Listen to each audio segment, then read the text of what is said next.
ժողովրդի ռազմական պատրաստությունը, մասսայական զինվորական պատրաստությունը բերեց Վանի ինքնապաշտպանությանը եւ Վանի չկոտորվելուն, որտեղ չեմ հիշում Թերլեմեզյանը թե Բաշինջաղյանը պուշկայից է կրակում, չլինելով պուշկար,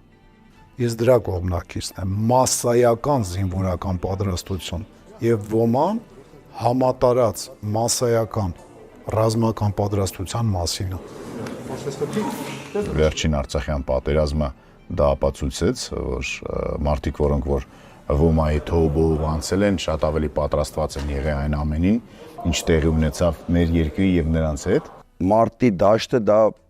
այնպես չի, որ դու պետք է այնտեղ գնաս ու միայն պետք է գնաս կռվես այնտեղ, չէ՞, դու այնտեղ պետք է պատրաստ լինես առաջին բուժօգնության համար, իմանաս ինչ ձև թաքնվես, իմանաս ոնց գնաս, իմանաս ոնց մոտենաս, իմանաս